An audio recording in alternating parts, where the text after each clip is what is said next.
तमिलनाडु में सरकार की तस्वीर अब तक साफ नहीं हो पाई है। विजय आज यानी कि गुरुवार को दूसरी बार गवर्नर से मिलने गए थे, लेकिन आज भी उन्हें खाली हाथ ही लौटना पड़ा। राज्यपाल विजय के नंबरों से संतुष्ट नहीं है। तमिलगा वेत्री कजघम यानी कि टीवीके के प्रमुख विजय ने गुरुवार को 2 दिनों में दूसरी बार राज्यपाल राजेंद्र अरलेकर से मुलाकात की और सरकार बनाने के लिए अपनी दावेदारी दोहराई। नमस्कार, मैं हूं आकांक्षा और आप देख रहे हैं न्यूज़ 18 का डिजिटल प्लेटफॉर्म। देखिए, राज्यपाल ने एक बार फिर से कहा है विजय से कि वो राज्य में स्थिर सरकार चाहते हैं, इसलिए सरकार बनाने का दावा पेश करने से पहले 118 विधायक होना जरूरी है। अब सूत्रों ने बताया है कि विजय मुख्यमंत्री पद की शपथ तभी ले सकेंगे जब राज्यपाल को 118 विधायकों का समर्थन दिखाएंगे। इसी बीच खबर यह भी है कि AIADMK ने अपने तमाम 28 विधायकों को पुडुचेरी के एक रिजॉर्ट में शिफ्ट कर दिया है। 234 सदस्यीय विधानसभा में टीवीके के पास 108 सीटें हैं। विजय 2 सीटों पर जीते हैं, इसलिए एक सीट छोड़ने पर यह 107 रह जाएगी। कुल सीटें 233 होने पर भी बहुमत 118 ही रहेगा, इसलिए टीवीके को अभी 11 और विधायक चाहिए। कांग्रेस के 5 विधायकों ने उन्हें अपना समर्थन दे दिया है और मीडिया रिपोर्ट्स में यह भी दावा किया जा रहा है कि एक दूसरे की प्रतिद्वंदी, ध्यान से सुनिएगा, डीएमके और AIADMK के बीच भी सरकार गठन को लेकर चर्चा चल रही है। सोचिए, धुर विरोधी दोनों पार्टी एक दूसरे के साथ शायद गठबंधन करके सरकार बना सकती है। रिपोर्ट के अनुसार दोनों दलों के नेताओं के बीच बैक चैनल बातचीत चल रही है और सूत्रों का कहना है कि एक प्रस्ताव पर चर्चा हुई है जिसमें AIADMK सरकार बनाए और DMK बाहर से समर्थन दे। छोटे दलों का समर्थन भी इस फॉर्मूले का हिस्सा हो सकता है। तो क्या ऐसे में विजय चीफ मिनिस्टर नहीं बन पाएंगे? इसको लेकर के अब चर्चाएं तेज हो गई। हालांकि अभी तक कोई औपचारिक फैसला नहीं लिया गया है। वहीं कांग्रेस सांसद क्रिस्टोफर तिलक ने विजय की पार्टी के साथ गठबंधन का बचाव करते हुए कहा है कि विजय धर्मनिरपेक्षता के सिद्धांतों में गहरा विश्वास रखते हैं, इसलिए कांग्रेस सरकार बनाने के लिए उनका समर्थन कर रही है। हम हिंदुत्व ताकतों के साथ कोई समझौता नहीं करेंगे। इससे साफ है कि कांग्रेस ने ये कह दिया है कि वो किसी भी तरह से बीजेपी और उनके सहयोगी पार्टी के साथ गठबंधन नहीं करेगी।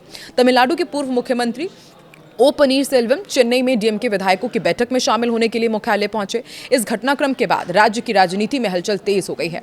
हाल ही के दिनों में तमिलनाडु में सरकार गठन और राजनीतिक समीकरणों को लेकर लगातार गतिविधियां देखी जा रही हैं।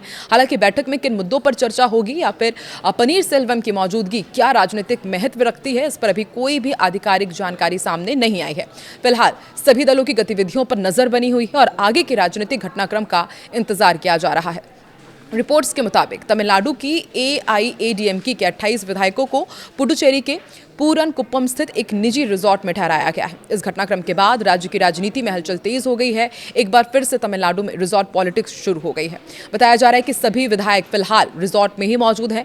हालांकि उन्हें वहां पर क्यों रखा गया है और पार्टी की आगे की रणनीति क्या होगी, इस पर आधिकारिक बयान सामने नहीं आया।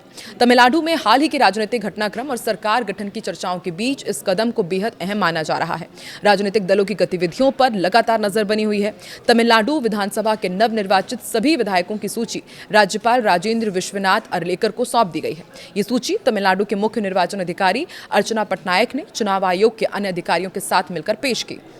राजभवन में हुई इस प्रक्रिया के दौरान चुनाव आयोग के सचिव और अन्य अधिकारी भी मौजूद रहे। ये औपचारिक प्रक्रिया सरकार गठन की दिशा में बेहद अहम मानी जा रही है। विधानसभा चुनाव के नतीजे आने के बाद अब नई सरकार की गठन की तैयारियां तेज हो गई है। इसी क्रम में नवनिर्वाचित विधायकों की आधिकारिक सूची राज्यपाल को सौंपी गई। तमिलनाडु कांग्रेस कमेटी ने गुरुवार को राज्यपाल राजेंद्र अरलेकर पर निशाना साधा और कहा कि सरकारें लोक भवन के मैदान में नहीं बल्कि सदन में तय होती है। विजय ने गुरुवार सुबह दरअसल लोकसभा में राज्यपाल से मुलाकात की थी और इसके तुरंत बाद टीवी के विधायक BS बाबू ने राज्य में सरकार गठन के संबंध में मीडिया से चर्चा की और आश्वासन दिया कि जल्द ही सब कुछ ठीक हो जाएगा। ये घटनाक्रम तमिलनाडु के राज्यपाल अरलेकर द्वारा टीवीके से बहुमत के दस्तावेजी प्रमाण प्रस्तुत की मांग के बाद सामने आया है।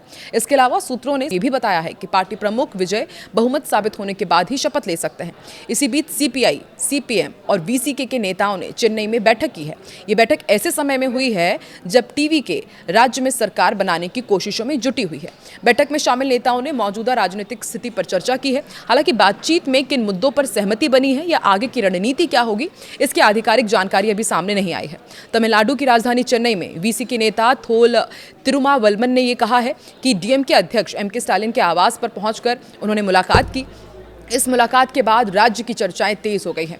वीसीके और डीएमके राज्य की राजनीति में सहयोगी दल माने जाते हैं। ऐसे में दोनों नेताओं की मुलाकात को राजनीतिक तौर पर बेहद इस वक्त इंपॉर्टेंट माना जा रहा है। हालांकि मुलाकात में किन मुद्दों पर चर्चा हुई ये अभी कुछ भी स्पष्ट नहीं हो पाया है। वीसीके चीफ ने कहा है कि राज्यपाल को यह अधिकार नहीं है कि वो विजय को सरकार बनाने से पहले बहुमत साबित करने को कहें। विजय को पहले मुख्यमंत्री का पद संभालने देना चाहिए, क्योंकि यही जनादेश है। ये उनकी जिम्मेदारी है कि वो विधानसभा में बहुमत साबित करे। आगे उन्होंने ये भी कहा कि मैं राज्यपाल से रिक्वेस्ट करता हूं कि वो टीवीके को सरकार बनाने के लिए आमंत्रित करें। विजय ने हमसे समर्थन मांगा है, जिस पर हम बाद में फैसला करेंगे, लेकिन वो ये मानते हैं कि सरकार बनाना विजय का संवैधानिक अधिकार है। लगातार एक के बाद एक राजनीतिक बयान आ रहे हैं। आज जब विजय पहुंचे तो उन्हें दोबारा राजभवन से निराशा हाथ लगी है, और इसी बीच एआईएडीएमके और डीएमके बैक चैनल में क्या वाकई बातचीत कर रहे हैं? क्या विजय इस बार फिर सीएम नहीं बन पाएंगे? और जिस तरीके से राजनीतिक दलों की बैठक बैक टू बैक चल रही है, आपको क्या लगता है तमिलनाडु की राजनीति अब किस तरफ रुख अख्तियार करने वाली है? कमेंट सेक्शन पर अपनी राय जरूर दें।